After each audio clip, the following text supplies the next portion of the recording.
Hello, students, and welcome to my channel Travel with Geography. I hope everyone is well and fine and enjoying, and I hope we will meet soon in the school also. So, student, today we will continue with our chapter number 4 from class 7th geography book, and this is the chapter Air, and very easy chapter, and this chapter will be continue in your class 8th, 9th and 10th, like some of the part which we will going to be discuss in this, that we will going to be have in your class 8th, 9th and 10th. So let's start with your chapter, and I'm taking your NCERT book like social science, geography NCERT book of class 7th. Now, as you can see in the introduction, that is, do you know carbon dioxide release in the atmosphere create a greenhouse effect by trapping the heat radiate from the earth. आप सबको पता है कि हमारे जो atmosphere है उसमें carbon dioxide जो है दैट इज़ रिलीज होती है, जिससे हमारा एक ग्रीन हाउस अफेक्ट बनता है। ग्रीन हाउस गैस आप सबको पता है कि जिसके बिना हमारा जो अर्थ है वो बहुत ज़्यादा ठंडा हो जाएगा। अगर हमारे पास ग्रीन हाउस गैस का इफेक्ट नहीं होगा तो हमारा जो अर्थ है वो बहुत ज़्यादा ठंडी हो जाएगी। और however when it's level the atmosphere increase due to the factory smoke और car fumes the heat radiate increase the temperature of the earth. और अभी आप ये देख भी रहे हैं कि जैसे अभी डे बाय डे हमारी जो है ये जो पोल्यूशन है बहुत ज़्यादा बढ़ता जा रहा है, और पोल्यूशन के बढ़ने से हमारा जो अर्थ है डेफिनेटली बेटा वो सफ़र कर रहा है, जिससे क्या ओरिजिनेट हो रही है हमारी ग्लोबल वार्मिंग। आप लोगों ने बहुत सुना होगा, न्यूज़ में भी बहुत आता है, न्यूज़पेपर्स में भी, और ऐसे भी हम स्कूल्स में भी काफ़ी डिस्कस करते हैं दैट ग्लोबल वार्मिंग जो है वो आज के टाइम का बहुत करंट इशू है, जिसके बारे में ज़्यादा से ज़्यादा हमें अवेयरनेस जो है वो स्प्रेड करने की ज़रूरत है। और साथ ही साथ बेटा जो ग्रीन हाउस अफेक्ट है या ग्रीन हाउस गैस है, इसके ऊपर भी अफेक्ट पड़ रहा है ड्यू टू ग्लोबल वार्मिंग। और इसको हम कैसे रोक सकते हैं ग्लोबल वार्मिंग को? डेफिनेटली ज़्यादा से ज़्यादा प्लांट्स ग्रो करके। इसलिए आपको कहते हैं पेड़ नहीं काटने हैं, अच्छे से पेड़ों का देखभाल करिए। पेड़ जो हैं बहुत इंपॉर्टेंट है हमारे लिए। घर में ज़रूर छोटे छोटे प्लांट्स जो हैं अपने ज़रूर ग्रो करिए, ये हमें कहीं ना कहीं फ्यूचर में बहुत हेल्पफुल हो सकते हैं।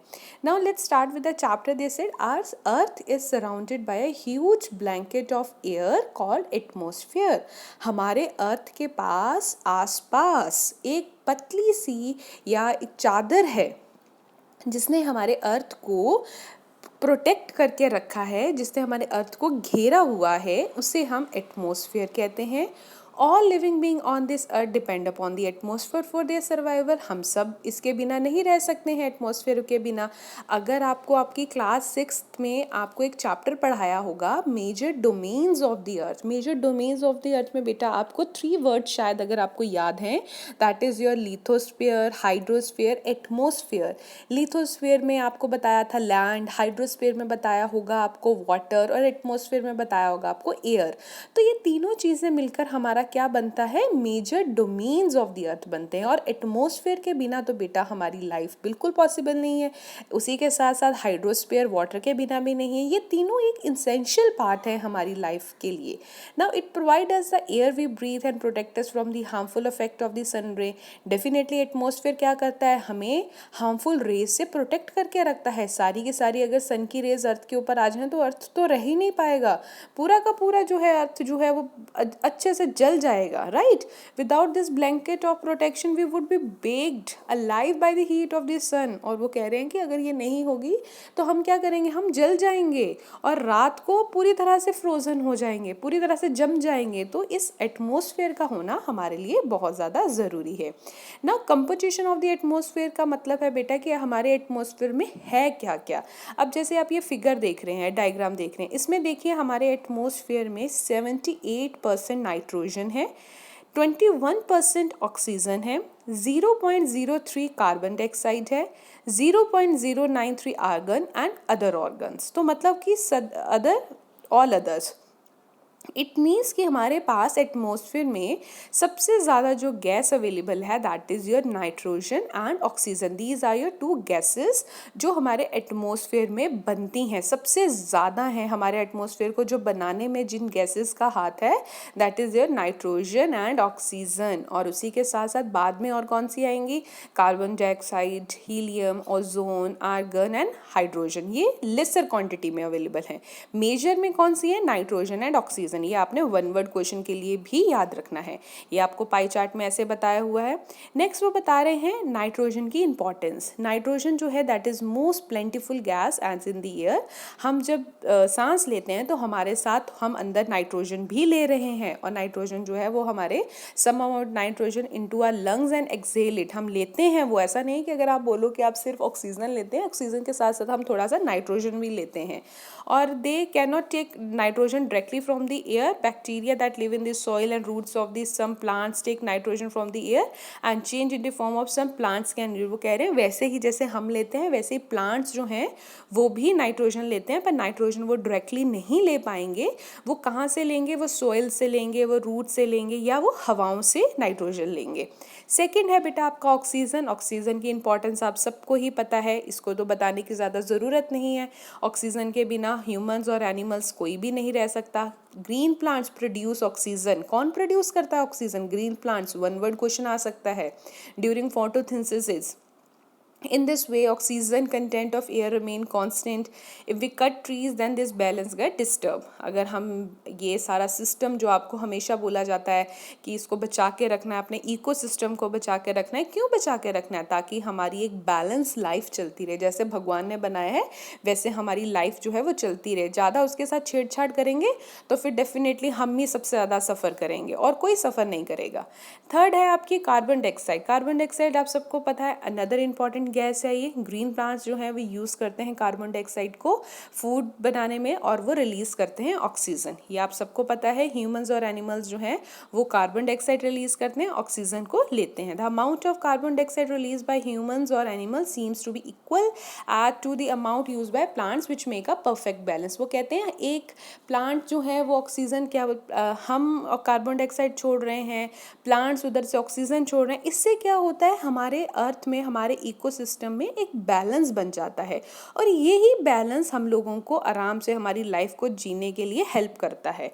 यही वो बात ऊपर भी कर रहे हैं। Now they said however the balance is upset by burning of fuels such as coal and oil। ये बैलेंस ख़राब हो जाएगा अगर हम इन चीज़ों का ध्यान नहीं रखेंगे, या फिर हम इस चीज़ को बहुत ज़्यादा फ्यूल्स को या कोल को या ऑयल को खूब ज़्यादा बढ़ाएंगे या जलाएंगे, तो इससे हमारा बैलेंस जो है वो ख़राब हो जाएगा। और इससे किस पे अफेक्ट पड़ेगा, हमारे बेटा वेदर और क्लाइमेट के ऊपर अफेक्ट पड़ेगा। अभी आपको वो बताती हूँ वो क्या होता है। यहाँ पर आपको एक डू यू नो दे रखा है। डू यू नो में वो बोल रहे हैं कि जो गर्म हवाएं हैं बेटा, व्हेन एयर इज़ हीटेड, हवा जब गर्म हो जाती है तो वो हल्की हो जाती है। जैसे आपने फॉर एग्जांपल आपने पानी रखा है गैस के ऊपर, तो जब वो पानी गर्म हो जाएगा तो ऊपर जो भाप निकलेंगी, जो हवा निकलेंगी, वो हल्की होंगी एज कम्पेयर टू जो ठंडी हवाएं आएंगी। ठंडी हवाएं जो हैं बेटा वो डेंसर होती हैं और हैवी होती हैं, वो ऊपर नहीं उठ पाती हैं। गर्म हवाएं जो हैं वो हल्की होती हैं और लाइटर होती हैं, वो ऊपर उठ जाती हैं। जैसे फॉर एग्जांपल एक समुंदर के ऊपर ठंडी हवाएं, तो वो गर्म कैसे होंगी, जब सन की रेज उनके ऊपर पड़ेगी वो गर्म होंगी, फिर गर्म होकर वो ऊपर चली जाएंगी, और उनकी जगह पे कौन सी आ जाएंगी, ठंडी हवा आ जाएंगी। ऐसे ये एक तरह से पूरा साइकिल भी चलता है। When the hot air rises, cold air from the surrounding area rush there to fill in the gap। जैसे मैंने आपको बोला कि गर्म हवाएं जो है, जब पानी जो है वो ठंडा है, उसके ऊपर सन की रेस पड़ी, वो पानी गर्म हो गया। जब वो पानी गर्म हो गया तो उसकी हवाएं ऊपर चली गई, वो गर्म हो गया, क्योंकि गर्म हवाएं मैंने आपको बोला लाइटर होती हैं। तो जो जगह वो खाली हुई वहाँ पर कौन सी फिर से आ गई, कोल्ड एयर आ गई। ऐसे ये पूरा सर्कल चलता रहा। This is how air circulation take place, right. Now structure of the atmosphere, very important question. और स्ट्रक्चर ऑफ द एटमोसफेयर तो आपने डायग्राम्स के साथ अच्छे से लर्न करना है। ये आपको लॉन्ग क्वेश्चन में भी आता है, ये आपको अकेला डायग्राम बनाने के लिए भी आता है, और यही स्ट्रक्चर ऑफ एटमोसफेयर आपका 10th क्लास तक आपके साथ चलेगा। तो इसको पहले सबसे हम पढ़ लेते हैं, हमारे पास कितनी लेयर्स हैं। स्ट्रक्चर ऑफ द एटमोसफेयर में हमारा सबसे पहले आता है लेयर्स ऑफ द एटमोसफेयर, कि हमारे अर्थ के ऊपर कितनी लेयर्स हैं। तो बेटा सीक्वेंस में याद करेंगे, troposphere, stratosphere, mesosphere, thermosphere, exosphere, ये हमारी 5 लेयर्स हैं जो हमारी एटमॉस्फेयर में बनती हैं। और यही आपने 6 क्लास में भी पढ़ा होगा, याद है आपको? 6 में भी पढ़ा है, आप 7th में भी पढ़ रहे हैं, 8th में भी छोटा सा इसका पार्ट पढ़ेंगे, 9th 10th में भी पढ़ेंगे, इसलिए इसको भी हम अच्छे से समझ लेंगे ताकि 10th तक हमें कोई प्रॉब्लम ना आए। ओके, अब देखो ट्रोपोस्फेयर और स्ट्रेटोस्फेयर के बीच में देखो एक छोटा सा वर्ड लिखा हुआ है। क्या लिखा हुआ है? ट्रोपोपोज। पोज का मतलब जहाँ पर एक लेयर खत्म हो रही है और दूसरी लेयर स्टार्ट हो रही है, मतलब ट्रोपोस्फेयर खत्म हो रही है और उसके ऊपर कौन सी लेयर स्टार्ट हो रही है? स्ट्रेटोस्फेयर स्टार्ट हो रही है। तो बीच में जो थोड़ा सा गैप रह गया, दैट इज नोन एज ट्रोपोपोज। फिर आगे स्ट्रेटोस्फेयर है और स्ट्रेटोस्फेयर खत्म हो रही है और मीजोस्फेयर स्टार्ट हो रही है, तो बीच में कौन सा गैप आ गया? That is स्ट्रेटोपोज। मीजोस्फेयर जहाँ पर फिनिश हो रही है और थर्मोस्फेयर स्टार्ट हो रही है, तो बीच में कौन सा पोज आ गया? मीजोपोज। ऐसे ही आगे थर्मोस्फेयर एंड एक्सोस्फेयर। अब इसको थोड़ा सा डिटेल में रीड करेंगे। आपने ये डायग्राम बेटा प्लीज़ अच्छे से लर्न कर लीजिए। डायग्राम बहुत इंपॉर्टेंट है, लगभग हर एग्ज़ाम में, हर स्कूल में, हर टीचर ये डायग्राम बनाने के लिए ज़रूर बोलती हैं एग्जाम्स में। चलिए next, troposphere, first layer. This is the most important layer, सबसे इंपॉर्टेंट लेयर है। हम कहाँ रहते हैं? हम ट्रोपोस्फेयर में रहते हैं। प्लांट्स, एनिमल, माउंटेन्स, एवरीथिंग जो कुछ भी हमारे अर्थ के ऊपर है वो सब किस पे है? ट्रोपोस्फेयर पे है। टोटल हाइट इसकी 13 किलोमीटर तक जाएगी। जो हम सांस ले रहे हैं, जो भी रेनफॉल हो रही है, फोग हो रही है, हेल स्टोन्स हो रहे हैं, हर एक चीज़ कहाँ पर होगी? ट्रोपोस्फेयर में होगी। सिंपल सी चीज़ है ये। स्ट्रेटोस्फेयर, स्ट्रेटोस्फेयर की जो हाइट है कहाँ तक जाएगी? 50 किलोमीटर्स तक जाएगी। और stratosphere the layer almost free from clouds and associated weather phenomena. इस बात को अच्छे से समझेंगे कि ये जो सेकंड लेयर आपको दिख रही है ना, ये स्ट्रेटोस्फेयर, जहाँ पर आपको ये प्लेन फ्लाई करता हुआ दिखाई दे रहा है, ये जो लेयर है इसमें क्लाउड्स नहीं है। और क्लाउड्स ना होने की वजह से बेटा इसमें प्लेन्स जो हैं बड़े अच्छे से फ्लाई कर पाते हैं। And one of the important feature, एक और इसकी बड़ी खासियत है, और वो क्या खासियत है? यहाँ पर ओजोन लेयर भी है, ओजोन गैस भी है जो हम सबको प्रोटेक्ट करके रखती है हार्मफुल रे से। ओजोन लेयर सन की रेस को अंदर नहीं आने देती है ना, तो ये कहाँ पर अवेलेबल है? ये आपकी इस वाली सेकंड वाली लेयर पे, स्ट्रेटोस्फेयर पे अवेलेबल है। तो स्ट्रेटोस्फेयर की 2 चीज़ें बड़ी अच्छे से याद रखनी है। क्या? कि एक तो इसमें क्लाउड्स नहीं है और ये बहुत ईजिली यहाँ पर सारे के सारे प्लेन्स जो हैं वो फ्लाई कर सकते हैं। और दूसरा, ये जो लेयर है इसके अंदर ओजोन लेयर है जो आपको प्रोटेक्ट करके रखेगी हार्मफुल रेज से, राइट। थर्ड आपका मीजोस्फेयर, मीजोस्फेयर जो किसके ऊपर है? स्ट्रेटोस्फेयर के ऊपर है। इसकी हाइट जो है वो 80 किलोमीटर तक जाएगा ऊपर। और मीजोस्फेयर में मिट्रियोट्स बर्न होते हैं, मतलब जो आप कभी कभी कहते हो मिट्रियोट्स, एंड ये आप लोगों ने पढ़ा होगा, सोलर सिस्टम चैप्टर पढ़ा होगा 6 क्लास में, तो उसमें मिट्रियोट्स जो है वो बर्न होते हैं और स्पेस से आते हैं, जो एंटरिंग फ्रॉम दी स्पेस, वो सारे आपको कहाँ देखने को मिलेंगे? मीजोस्फेयर में देखने को मिलेंगे, राइट। इसमें आपने ये वाला पॉइंट लर्न रखना है। फोर्थ, थर्मोस्फेयर, थर्मोस्फेयर की हाइट जो है that is rises very rapidly with increasing height. यहाँ पर जाते ही टेम्परेचर बहुत ज़्यादा बढ़ जाएगा, very rise temperature. Ionosphere is a part of this. एक वर्ड आपको याद करना है, आइनोस्फेयर। आइनोस्फेयर इसी लेयर का एक हिस्सा है। किसी जगह पे बेटा आपको थर्मोस्फेयर लिखा हुआ दिखेगा और कुछ बुक्स अगर आप खोलेंगे वहाँ पर आपको आइनोस्फेयर भी दिखेगा, तो आपने कंफ्यूज नहीं होना थर्मोस्फेयर और आइनोस्फेयर में, ठीक है। इसकी जो एक्सटेंड है दैट इज 80 to 400 किलोमीटर्स तक इसकी एक्सटेंड है। यहाँ पर radio transmission, now what is radio transmission? जितनी भी आपकी सैटेलाइट्स हैं या रेडियो वेव्स हैं जो आप ये रेडियो सुनते हो या आपको टीवी के जो सिग्नल्स आते हैं, वो सारे के सारे इस लेयर पे सिचुएटेड हैं, ठीक है। इस लेयर से मतलब वो रिफ्लेक्ट होते हैं, मतलब जो भी आपके रेडियो ट्रांसमिशन या रेडियो वेव्स हैं वो सारी इस लेयर से आपके रिफ्लेक्ट होंगे। नाउ नेक्स्ट इज एक्सोस्फेयर, सबसे टॉप ऑफ द लेयर। यहाँ पे जाके ग्रेविटेशन फोर्स बिल्कुल ख़त्म हो जाएगा, आप सब उड़ना शुरू कर देंगे। सबसे लाइट थिन एयर है यहाँ पर, बहुत ज़्यादा लाइट गैस लाइक हीलियम और हाइड्रोजन, ये यहाँ पर अवेलेबल है and float into the space from there. और इसके ऊपर से आपने अब उड़ना शुरू कर देना है। तो ये क्या हो गई हमारी layers of the atmosphere diagram के साथ, प्लस पांचों लेयर्स की एक्सप्लेनेशन जो है वो अच्छे से लर्न करनी है। Troposphere, stratosphere, mesosphere, thermosphere, exosphere. आप ये समझ लीजिए कि अगर आपने अभी लर्न कर लिया तो 10th तक का आपका एक क्वेश्चन जो है वो रेडी हो जाना है। आराम से इसको अच्छे से समझ के चलना। Now do you know, for 10 days note down weather report from a local newspaper. आप वो कह रहे हैं कि आपने एक एक्टिविटी करनी है जिसमें आपने 10 दिन के लिए रोज़ की वेदर रिपोर्ट जो है वो लिखनी है। अब यहाँ पे देखो 2 वर्ड है, वेदर एंड क्लाइमेट। अब आपको पता है इन दोनों में डिफरेंस क्या होता है? आपने कभी जब न्यूज़ चैनल लगाया होता कभी वो आपको बोलते हैं कि let's have a today climate report, ऐसा कभी बोलते हैं? या आपको न्यूज़पेपर में कभी लिखा होता है क्लाइमेट रिपोर्ट?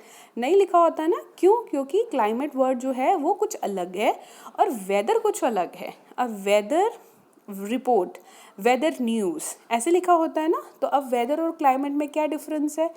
वेदर जो है बेटा वो आपका day to day, hour to hour change होता है। जैसे फॉर एग्जांपल अभी दोपहर को अच्छे से धूप है और 4 o'clock बारिश होनी स्टार्ट हो गई और 5 o'clock बिल्कुल स्काई क्लियर हो गया, तो इसे हम क्या बोलेंगे? हम बोलेंगे वेदर। ठीक है, मतलब 2 बजे धूप है, 4 बजे बारिश हुई और शाम को 5 बजे वेदर बिल्कुल क्लियर हो गया, बिल्कुल स्काई क्लियर हो गया, तो इसे बोलेंगे वेदर। वेदर जो है वो एक दिन, आज पूरा दिन बारिश होती रही, कल पूरा दिन धूप रही, फिर अगले दिन पूरा दिन बारिश होती रही, फिर धूप रही, जो मतलब दिन में आज कुछ कल कुछ जो चेंज होता रहता है।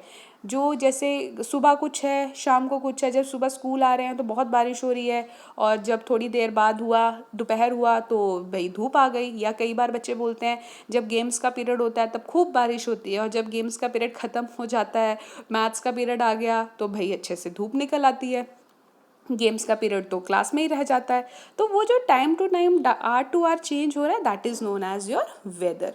और क्लाइमेट फिर क्या होता है? क्लाइमेट होता है बेटा जो बहुत ज़्यादा लॉन्ग पीरियड ऑफ टाइम के बाद चेंज हो। एवरेज हम इसको 32 ईयर्स बोलते हैं। 32 ईयर्स के बाद जब बदलाव आता है उस प्रोसेस को हम बोलते हैं आपका क्लाइमेट। मतलब कि पहले आपके समर्स आने हैं, फिर आपके ऑटम्स आने हैं, फिर आपके विंटर्स आ रहे हैं, फिर स्प्रिंग्स आ रहे हैं। तो जब सीजन्स में 32 ईयर्स के बाद जब कोई चेंज आएगा तो उसे हम बोलेंगे क्लाइमेट। ठीक है, क्लाइमेट मतलब that will change after a long period of time, that is climate. And weather that will be change day to day, hour to hour, कभी भी बदल सकता है, right?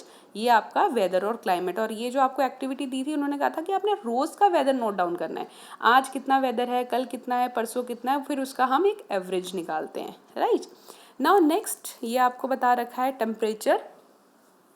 what is temperature? Temperature का मतलब the temperature you feel every day in the temperature of the atmosphere, the degree of hotness and the coldness of the air is known as temperature।